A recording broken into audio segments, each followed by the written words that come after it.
Our love is all we have. Our love is all of God's money. Everyone is a burning sun. Tall buildings shake, voices escape, singing sad, sad songs. Tuned chords are strung down your cheeks, bitter melodies turning your orbit around. Voices whine, skyscrapers are scraping together. Your voice is smoking last cigarettes, all you can get, turning your orbit around. Last cigarettes, all you can get, turning your orbit around.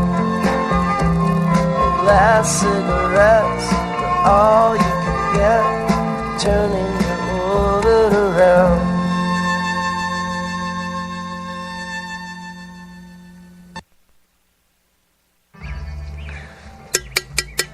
Guys, hear me out for a second. I'll make a toast. Just want to say something.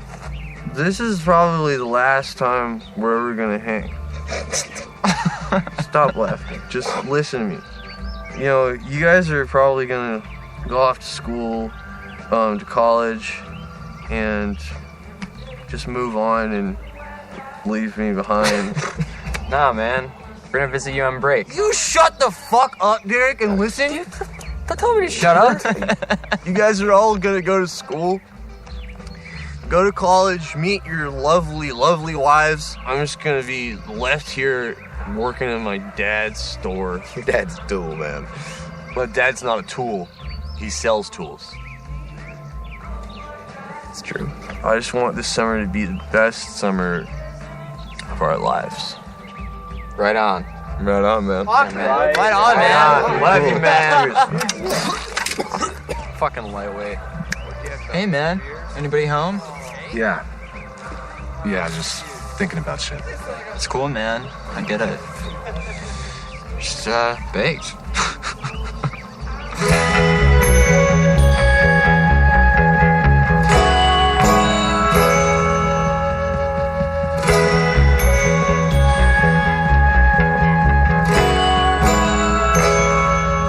I've been thinking, I've been humming, I've been picking and I've been strumming, just waiting, waiting on a song. I've been pitching, I've been thumbing, I can almost hear one coming. I just waiting, waiting on a song.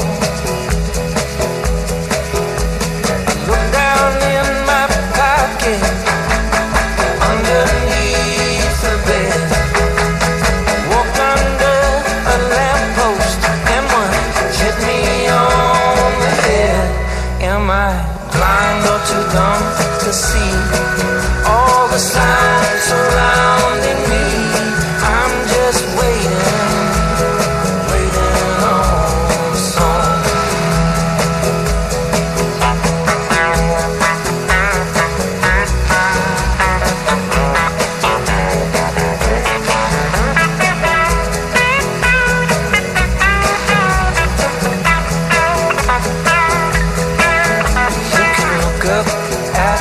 Stars, bow your head and count the cars. You'll still be waiting, waiting on a song. Might be a bluebird or a crow on a chord between two poles. They're just waiting, waiting on a song. Songs don't grow on trees, you gotta pick 'em out the breeze. Fall down on your knees and pray one comes along. When those railroad gates come down, you gotta stop and turn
talker. Oh, well, I know we should take a walk.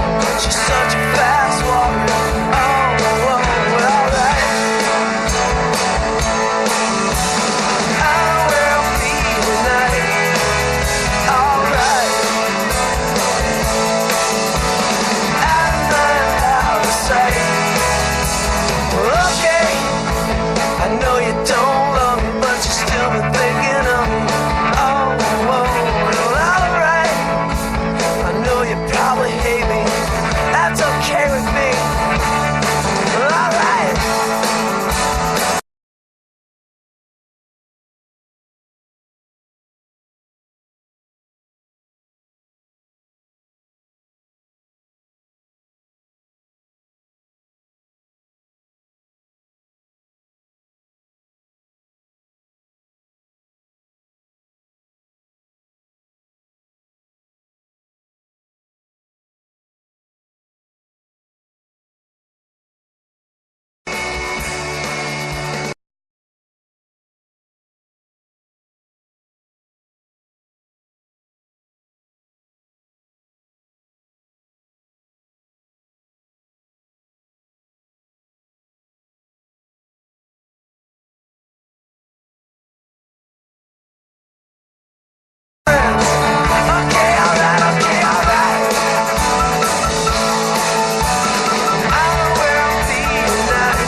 The whole get. Back. Tony in there? We're back. We're here.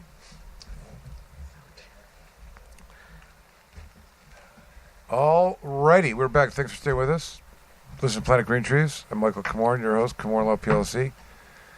I've introduced pretty much everybody. We have been blessed by joined by my dear friend over here, Earl Carruthers, Mr.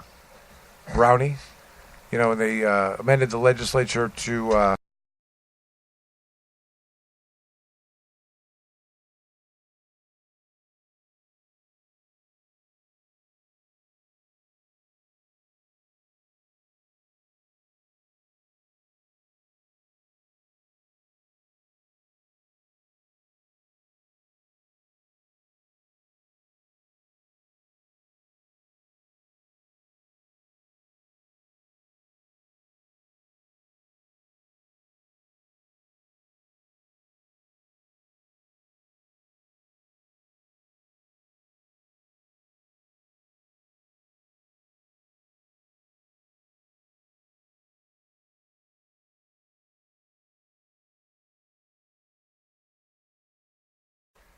epic Yeah. A battle. lifetime battle. Lifetime battle. And I was talking about it before, kind of the experience of becoming foxhole buddies. You know, when you go through this experience that is, put your back up against the wall, for a legal perspective, and you as a human, being rated and, slandered in the press and, deal with all of that, and just going through it and staying the course with all of the static and nonsense that is involved in this really broken system is quite remarkable. And it's, it's a unique experience as a foxhole buddy as we went through, and some of you don't really forget ever. But as we were talking, in my perspective, your case is it's a lot like other cases, but there's just some huge demonstrated emblematic things that took place, is that how the war on drugs is perpetuated, the war on marijuana, that we've exposed, in every which way. And it was you see the ugliness of the underbelly of the beast, kind of. And But I want to talk about some of those emblematic things. And but first, Tony, why don't you? Thanks for being here today. Yeah, no, thanks for having me, Michael. I really appreciate everything you've done for me. I appreciate you. Well, it was a phenomenal experience. I want you to, like I think there's always two kind of intertwining versions. Like I think, from your perspective, I always see, or the client, or particularly your situation, just the challenges of dealing with the nonsense. It's you have to be of the right mindset. And I'm talking about once you've dealt with the raid and the forfeiture and putting things back together, you still have this. You have no idea what you're getting yourself into the court, so you have no idea what the expectations are. And those first couple of things are not easy to get over. And if you do that, and then to hunker down and deal with what we had 5 years, right? Yeah, it was 5 years and a few days. Yep. And it's just one of those things that the system isn't built for it. It doesn't really recognize it. And emblematic number one is that it is almost the only way to prevail. Like there's no other way to, we clearly made a number of possibilities for the get out of the case and the case to be dismissed. Yeah. But you can see the way motion to quash. I think that is motion to what we filed. quash.